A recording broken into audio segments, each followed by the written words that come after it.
At the beginning of the 20th century, all the great powers were well aware that a war between the Entente and the Triple Alliance was inevitable. Since each of the parties was confident in their victory, no one was afraid of war, so only a pretext was needed to start hostilities. The shot that thundered on June 28, 1914 in Sarajevo and claimed the life of the heir to the Austro-Hungarian throne, Archduke Franz Ferdinand, launched a chain of events that led to the start of a war, the scale of which none of the parties to the upcoming conflict could imagine. The great powers considered the upcoming conflict usually a war in which it would be possible to win a quick decisive victory, so their diplomatic efforts to resolve the conflict were only formal. Since the murderer of Franz Ferdinand was a Serb, Austria-Hungary issued an ultimatum to Serbia. In turn, Serbia, which did not want the start of hostilities, was ready to fulfill almost all the conditions of the ultimatum, but Austria-Hungary did not plan to negotiate, but sought to start hostilities as soon as possible.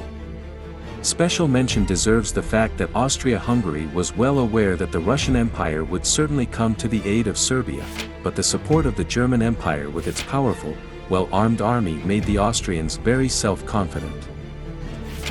By the time the hostilities began, Austria-Hungary had concentrated an army of 200,000 soldiers in the Balkans, which had 516 guns at its disposal.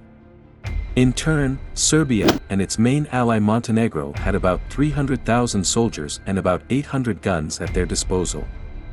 Despite the numerical advantage, the Serbian army had a limited amount of ammunition, because of which it was not able to conduct long-term hostilities.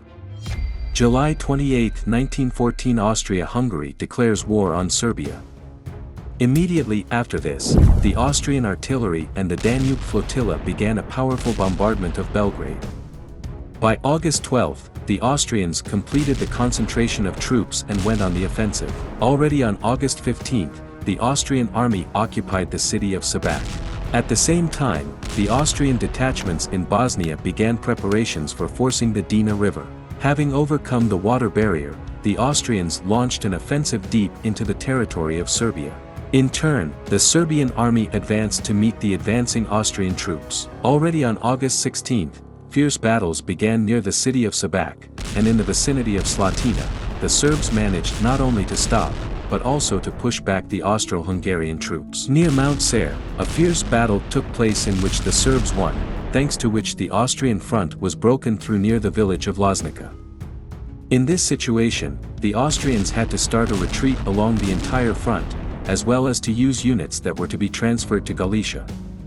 Despite the fact that the Austrians transferred additional forces to the front, the Serbs, starting on August 20th, began to push them along the entire front. By August 24th, the Austro-Hungarian army was driven back to the Sava and Drina rivers, and the Serbs were able to capture about 50,000 Austrian soldiers prisoner. After the failed offensive, the Austrian command did not plan to surrender. The Austro-Hungarian army began preparations for a second offensive. At this time, Serbian troops made attempts to go on the offensive, but these attempts did not bring results. By September 7, the Austrians completed the regrouping of their army and launched an offensive, planning to outflank the Serbian detachments from the southwest. On September 8, the Austrians made an attempt to force the Sava River, but faced with fierce resistance from the Serbs, they could not cross the river. On the southern flank, the Austrians tried to occupy the mountain ranges on the right bank of the Drina River.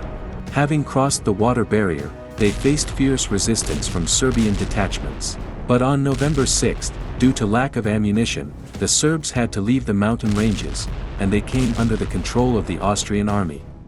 Thus, the Austrians had the opportunity to enter the rear of the Serbian positions from the southwest. The Serbian command was well aware of this, so on November 7, the Serbian army received an order to withdraw to new defensive lines. Taking advantage of the withdrawal of the Serbian army, the Austrians launched an offensive and on November 14 occupied the city of Valjevo. By this point, the Serbian army began to experience a serious lack of ammunition, thanks to which the Austrians were able to continue the offensive. The position of the Serbian army was aggravated by the fact that in the part of Macedonia occupied by the Serbs during the Second Balkan War, the Bulgarians unleashed a guerrilla war. The Austro-Hungarian army continued the offensive, and on November 16 the Austrians occupied the village of Lazarevac, and by November 25 they managed to enter the rear of the First Serbian Army. In the current situation, the Serbian command ordered its units to retreat, planning to launch counter-offensives after regrouping. On November 30, the Serbian army left Belgrade, which passed into the hands of the Austrians. After a successful offensive, the Austrian command decided that the First Serbian Army had lost its combat effectiveness and concentrated all efforts on defeating the Second Serbian Army. By this time, the Serbs received weapons and ammunition from France and the Russian Empire, which allowed the Serbian Army to move into action. On December 3, the First Serbian Army went on the offensive. Already on December 5, the Austrian detachments, unable to withstand the onslaught of the Serbs, began to retreat. At this time, the main Austrian forces attacked the Second Serbian Army, but faced with fierce resistance, they were also forced to begin a retreat. The Serbian offensive continued, and already on December 13, Austrian troops were driven out of fortified positions in the vicinity of Belgrade. On December 15, Serbian detachments solemnly entered the liberated Belgrade. Unfortunately for the Serbian command, the lack of forces and ammunition did not allow the Serbs to continue their offensive on Austrian territory. In the current situation, the Serbian army took up defensive positions on the banks of the Sava and Drina rivers. At the beginning of 1915, there was a temporary lull on the Balkan Front. The Serbian army, thanks to France and the Russian Empire, was able to replenish ammunition and prepare for defense. It became obvious that Austria-Hungary alone was not able to break the resistance of the Serbian army, largely because most of the Austrian army was involved in battles against the Russian Empire. To remedy the situation, German detachments were urgently transferred to the Balkan Front. The command of the Central Powers developed a plan to destroy the Serbian army, but in order to bring it to life, additional forces were required. By September 1915, the Central Powers managed to convince Bulgaria to enter the war on their side in exchange for a promise, after the end of hostilities, to transfer control of all of Thrace and Macedonia, as well as a significant part of the Romanian territories, to Bulgaria in the event that Romania enters the war on the side of the Entente. On October 7, German and Austro-Hungarian detachments launched an offensive by crossing the Danube and Sava rivers. Already on October 9, despite the fierce resistance of the Serbs, the Austro-German detachments managed to capture Belgrade. The Serbian army, risking being surrounded, was forced to hastily retreat to the south. At the same time, the Austro-Hungarian army crossed the Drina River and attacked the Montenegrin army, which was also forced to retreat. Trying to stop the offensive of the Austro-German detachments, the Serbian command began to transfer detachments that were stationed on the Bulgarian border to the front line. On the morning of October 15, taking advantage of the favorable balance of forces on the border, the Bulgarian army launched an offensive.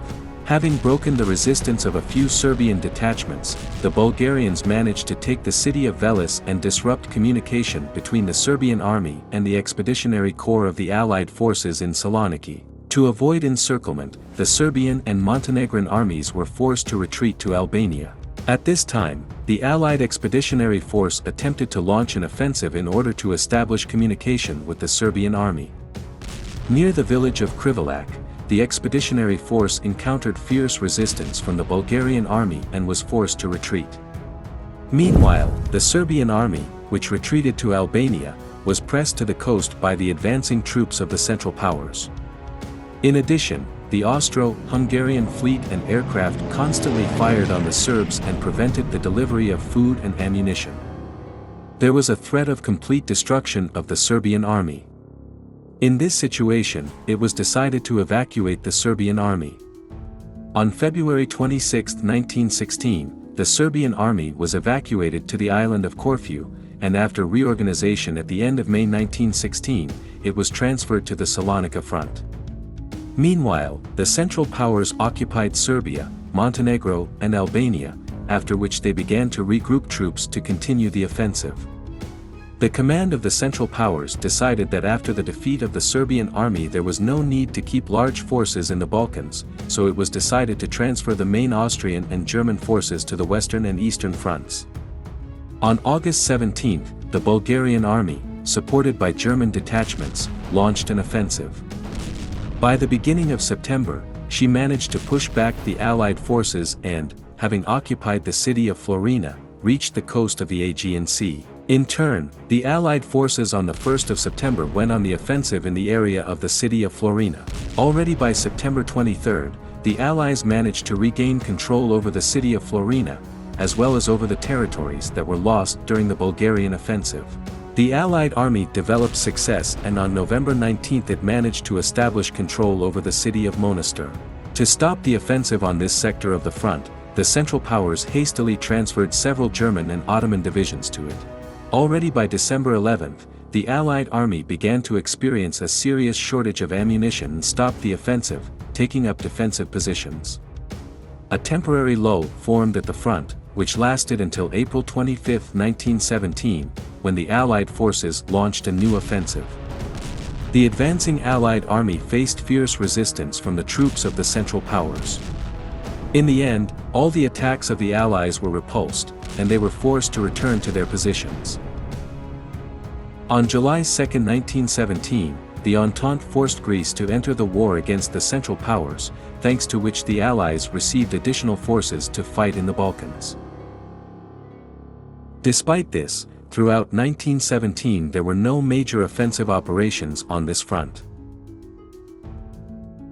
In 1918, Germany transferred almost all of its troops from the Balkan Front to the Western one, thanks to which the Allies had the opportunity to launch an offensive.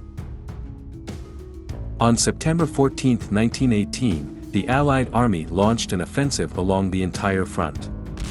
Very soon the enemy front was broken through and the Allied army began to develop success. Continuing to push the troops of the Central Powers, the Allies managed to occupy the city of Krivolak on September 21 and continue the offensive.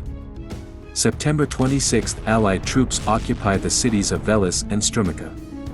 To avoid the defeat of the Bulgarian army, the German command hastily sends additional forces to the front. But the arrival of German detachments could not change the situation at the front. The Bulgarian army was in a hopeless situation, and on September 29 the Bulgarian government was forced to capitulate.